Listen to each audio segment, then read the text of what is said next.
News చూస్తున్నాం. Bharati cements గనుల lease పై కేంద్ర ప్రభుత్వం విచారణకు ఆదేశించింది. సమగ్ర విచారణ చేపట్టాలని ఏపీ ప్రభుత్వాన్ని కోరింది.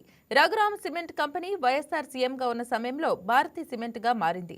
ఆ కంపెనీకి 744 ఎకరాల సున్నపురాయి గనులు లీజుకిచ్చారు. దీనిపై రఘురామ్ సిమెంట్ కంపెనీ ప్రభుత్వంతో ఎలాంటి ఒప్పందం చేసుకోలేదు. కడపకు చెందిన వ్యక్తి ఫిర్యాదుతో స్పందించిన కేంద్ర ప్రభుత్వం విచారణకు ఆదేశించింది.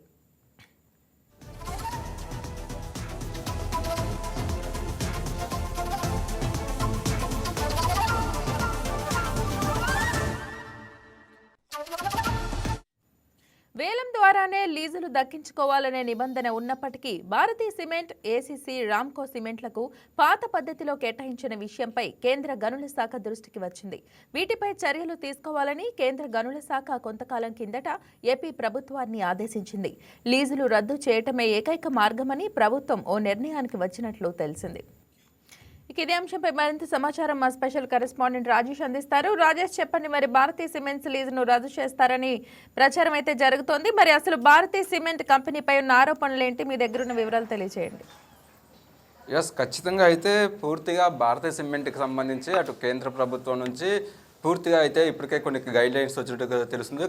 కేంద్ర ప్రభుత్వానికి సంబంధించిన గనుల శాఖ ఇప్పటికే దాని మీద కొన్ని కీలక ఆదేశాలు చేస్తున్నట్టుగా తెలుస్తుంది. అంటే పూర్తిగా ఇటు భారతీయ సిమెంట్కి సంబంధించి దాదాపు 50 ఏళ్ళు పాటు దీనికి సంబంధించిన లీజు గతంలో చేసుకోవడం, అంటే అసలు దీనికి సంబంధించిన వైఎస్ఆర్ కాంగ్రెస్లో ఉన్నప్పుడు వైఎస్ఆర్ పార్టీ ఆయన సీఎంగా ఉన్నప్పుడు మాత్రమే దీనికి పునాది పడినట్టుగా తెలుస్తుంది. పూర్తిగా భారతీయ సిమెంట్కి సంబంధించి అసలు మొదట 2037 ఎకరాలు అనేది కడప జిల్లా ఎర్రగుంట్ల కమలాపురంలో దానికి సంబంధించి భూ కేటాయింపుడు అప్పుడు రాజశేఖర్ రెడ్డి సీఎంగా ఉన్నప్పుడు పూర్తిగా దానికి కేటాయించారు. అయితే దీనికి సంబంధించి కొన్ని అంటే ఈ భూమిలో 10 మీటర్ల వరకు మాత్రమే దానికి గనులు తవ్వుకోవడానికి కొంత పర్మిషన్ ఉంటుంది. దానికి సంబంధించి అప్పుడు రామ్కో సిమెంట్ అనే కంపెనీకి సంబంధించి ఇది లీజుకు తీసుకోవడం, తర్వాత 476 ఎకరాల్లో తాము ఆశించిన మెటీరియల్ దొరకట్లేదు అంటూ కూడా అప్పుడు మళ్ళీ వెంటనే రద్దు చేసుకోవటం, అంటే ఒక నాటకీయ పరిణామంగా కూడా దీనికి సంబంధించిన కొన్ని కీలక పరిణామాలు జరిగినాయని చెప్పుకోవచ్చు. తర్వాత ఈ రామ్కో సిమెంట్ అనేది పూర్తిగా అటు భారతీయ సిమెంట్గా పేరు మార్చింది. అంటే అక్కడ పూర్తిగా యజమాని పేరు మారినప్పటికీ కూడా ఆ రామ్కో అనేది అప్పటి ప్రభుత్వంతో ఎలాంటి ఒప్పందం చేసుకోకపోవడం, దాన్ని పూర్తిగా వైఎస్ ప్రభుత్వం 2009 ఫిబ్రవరి 13లో ఒక జీవో 54 అని ఒక జీవో జారీ చేసి ఆ జీవో ప్రకారం దాన్ని భారతీయ సిమెంట్ కంపెనీగా కూడా మార్చారు. ఇప్పుడు ప్రజెంట్ వైఎస్ జగన్ భార్య భారతీ రెడ్డి దానికి డైరెక్టర్గా కూడా వ్యవహరిస్తున్న పరిస్థితి కనిపిస్తుంది. ఇక పూర్తిగా దీనికి సంబంధించి 2014 తర్వాత మళ్ళీ కొంత కదలిక వచ్చింది. అప్పుడు రాష్ట్రం విభజన జరిగిన తర్వాత జూలై 15లో కేంద్ర గనుల శాఖ దీనికి సంబంధించి కొంత కదలిక జగన్మోహన్ రెడ్డి అధికారులు అంటే కదలిక తీసుకొచ్చిన తర్వాత కేంద్ర గనుల శాఖ కొంత దీని మీద కాన్సన్ట్రేషన్ చేసిన పరిస్థితి అయితే ఉంది. పూర్తిగా అప్పటికి సంబంధించి పర్యావరణకు సంబంధించిన అనుమతి, ఈసీ అనుమతి, అలాగే కన్సల్టెంట్ ఫర్ ఎస్టాబ్లిమెంట్ అనేది ఒక సర్టిఫికెట్ ఉంటుంది. ఆ సర్టిఫికెట్ సంబంధించి భూములు లీజుకు పొందినప్పుడు రామ్కో సిమెంట్ కావచ్చు, తర్వాత భారతీయ సిమెంట్ మారిన తర్వాత వాళ్ళు ఎవరు కూడా ఈ అనుమతులు తీసుకోకపోవడంతో దానికి సంబంధించి 2014 జూలై 15న ఈ లీజు అమల్లోకి రాదంటూ కూడా అప్పుడు కేంద్ర ప్రభుత్వం సంబంధించిన గనుల శాఖ ఒక రిపోర్ట్ అయితే ఇచ్చిందని చెప్పుకోవచ్చు. అయితే తర్వాత పూర్తిగా కొంత 274 ఎకరాలు లీజుకి అయితే ఆ మైనింగ్ చట్టంలో, అంటే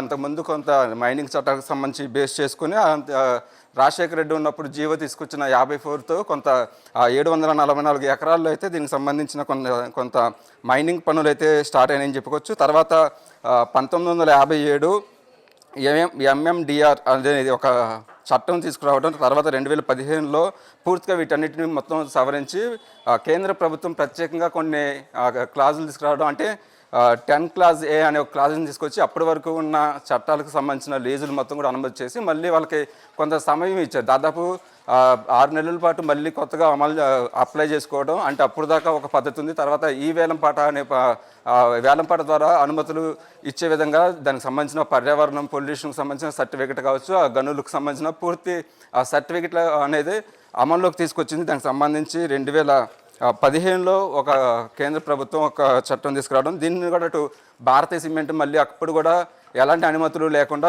సేమ్ పాత పద్ధతిలోనే ఉండటం వల్ల కొంత అప్పుడు కూడా దాన్ని కేంద్ర ప్రభుత్వం సంబంధించిన దాన్ని పెండింగ్లో పెట్టిన పరిస్థితి ఉంది. తర్వాత 2016లో దీనికి సంబంధించిన 23 రాష్ట్రాలకు సంబంధించి కేంద్రం లేఖ రాయడం, పూర్తిగా గనులకు సంబంధించి ఎవరైతే పాత యజమానులు ఉన్నారో వాళ్ళు వెంటనే రద్దు చేసుకొని మళ్ళీ కొత్తగా అప్లై చేసుకోవాలంటే కూడా కొన్ని మార్పులు తీసుకొచ్చినప్పటికీ కూడా అటు భారతీయ సిమెంట్ ఒకటి అప్పటికి చేసుకోకపోవడంతో 2017 జనవరి 10న అటు భారతీయ సిమెంట్కి సంబంధించి ఎల్ఓసిని అప్పుడు సర్కార్ కూడా రద్దు చేయడం, తర్వాత భారతీయ సిమెంట్కి సంబంధించి పూర్తిగా కొన్ని నోటీసులు కూడా ఇచ్చిన పరిస్థితి అయితే అంటే పూర్తిగా దాదాపు 3 సార్లు ఈ భారతీయ సిమెంట్కి సంబంధించిన కంపెనీలు అటు కేంద్రం తీసుకొచ్చిన ప్రత్యేక చట్టాలు కావచ్చు, కొన్ని పర్మిషన్స్ అనేది ఎక్కడ అప్లై చేయలేదు. తర్వాత మైనింగ్ మినరల్ అభివృద్ధి 1957 దానికి బదులుగా 2015లో అలాగే 2021లో మొత్తం 3 సార్లు కూడా ఈ సిమెంట్కి సంబంధించి అప్లై చేసుకోకపోవడంతో పూర్తిగా దీనికి సంబంధించి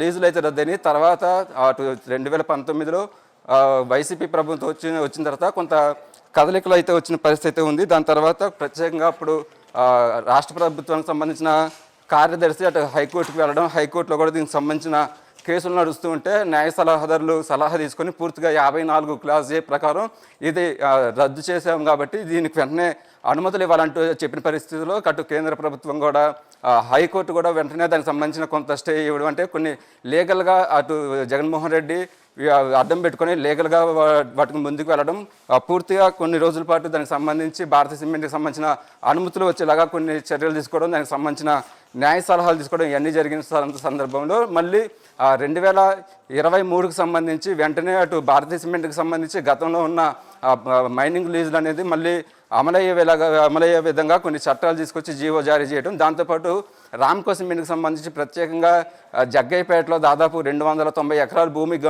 ఇవ్వడం, అంటే మొత్తం వైసీపీ ప్రభుత్వం వచ్చిన తర్వాత వీటి మీద పూర్తిగా ఇప్పుడు కేంద్రంతో కొన్ని ఒప్పందాలు చేసుకోవడం, దీంతో పూర్తి అనుమతులు కూడా వచ్చిన తర్వాత కొన్ని రోజులు దీని మీద రన్ అయిన పరిస్థితి కూడా ఉంది. అయితే ప్రస్తుతం తాజాగా కూటమి ప్రభుత్వం అధికారంలోకి వచ్చిన తర్వాత ఈ ఇల్లీగల్కి సంబంధించిన గనుల మీద అయితే పూర్తిగా ఫోకస్ చేసింది. అటు కడప జిల్లాకు చెందిన ఒక వ్యక్తి ఈ పర్యావరణానికి సంబంధించి కొంత ఇష్యూస్ అవుతున్నాయి అంటూ కూడా దీని మీద కంప్లైంట్ చేయడంతో ఇప్పుడు కేంద్ర గనుల శాఖ దీని మీద పూర్తిగా విచారణ చేయాలంటూ కూడా రాష్ట్ర ప్రభుత్వానికి ఆదేశాలు జారీ చేసినట్టుగా తెలుస్తుంది. దానికి సంబంధించి త్వరలోనే, అంటే ఒక వారం నుంచి 10 రోజుల్లోనే భారతీయ సిమెంట్తో పాటు అటు రామ్కో సిమెంట్ ఇంకో మరొక ఎన్సీసీ సిమెంట్ సంబంధించి మొత్తం 4 సిమెంట్ కంపెనీలకి 4 గనులను కూడా రద్దు చేసే అవకాశం ఉన్నట్టుగా తెలుస్తుంది. దీని మీద కూడా ఒక వారంలో ఒక క్లారిటీ వచ్చే అవకాశం ఉంది. మహిష, పరిశ్రమ నిర్వహిస్తున్నప్పుడు మనకి దానికి సంబంధించి అన్ని విషయాలు కూడా చెక్ చేసుకుంటూ ఉండాలి, ఎస్పెషల్గా సెక్యూరిటీ చెక్ చేసుకుండాలి. ఇలాంటి నిర్లక్ష్య ధోరణి వల్ల యజమానుల కన్నా కూడా కార్మికులు ఎక్కువగా ఇబ్బంది పడే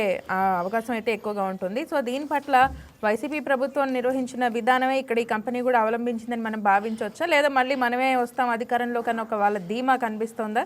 దీని పట్ల ఒకసారి వివరించండి.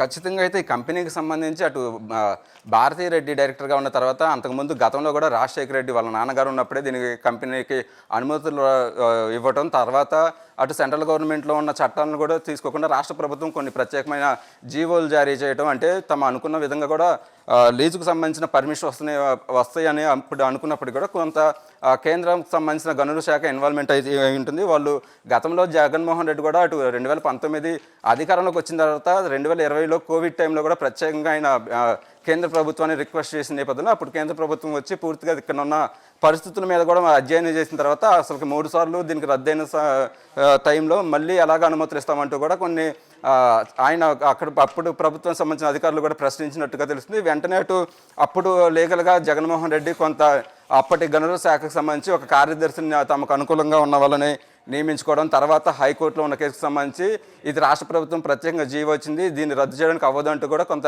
లీగల్ టెక్నికల్ పాయింట్స్ని పెట్టుకొని పూర్తిగా అనుమతులు తీసుకున్నట్టుగా తెలుస్తుంది. దాని మీద పూర్తిగా అంటే ఖచ్చితంగా తమ అధికారంలోకి వచ్చిన తర్వాత దాదాపు కడప జిల్లాలో రెండు ప్రాంతాల్లో 2000 ఎకరాలు, అలాగే జగ్గయ్యపేటలో దాదాపు 290 ఎకరాలు, మొత్తం దాదాపు 3000 ఎకరాల చిల్లర కూడా ఈ గనులకు సంబంధించి ఇవ్వడం, దాంతోపాటు గనులకు సంబంధించి ఏదైతే గైడ్ లైన్స్ ఉంటాయో ఆ గైడ్ లైన్స్కి మించి దాదాపు 450 మీటర్ల లోతున కూడా తవ్వటం అనేది కూడా కొంత పర్యావరణానికి ఇబ్బంది కలిగించడం, ఇవన్నీ అంశాలు కూడా తెలిసినప్పటికీ కూడా పూర్తిగా ప్రభుత్వం తమ చేతుల్లో ఉంది కాబట్టి తమకు ఎలాంటి ఇబ్బంది రాదనుకొని అప్పుడు ప్రభుత్వం అయితే వైసీపీ ప్రభుత్వం ప్రభుత్వంలో అయితే దీనికి సంబంధించిన పూర్తి ఏర్పాట్లు కూడా అంటే పూర్తిగా కూడా అనుమతులు జరిగింది. తర్వాత 2024 ఎలక్షన్స్కి ముందు 2023లో మరొకసారి దీనికి సంబంధించి ప్రత్యేక జీవో ఇవ్వడం. అప్పుడు దాదాపు ఫిబ్రవరిలో అనుకుంటే ఫిబ్రవరిలో ఎన్నికల నోటిఫికేషన్ కూడా రాకముందే వెంటనే మరోసారి వీటి లీజులు అనేది పెంచుతూ కూడా అప్పుడు ప్రత్యేకంగా జీవోలు జారీ చేయడం. అంటే పూర్తిగా మళ్ళీ రెండోసారి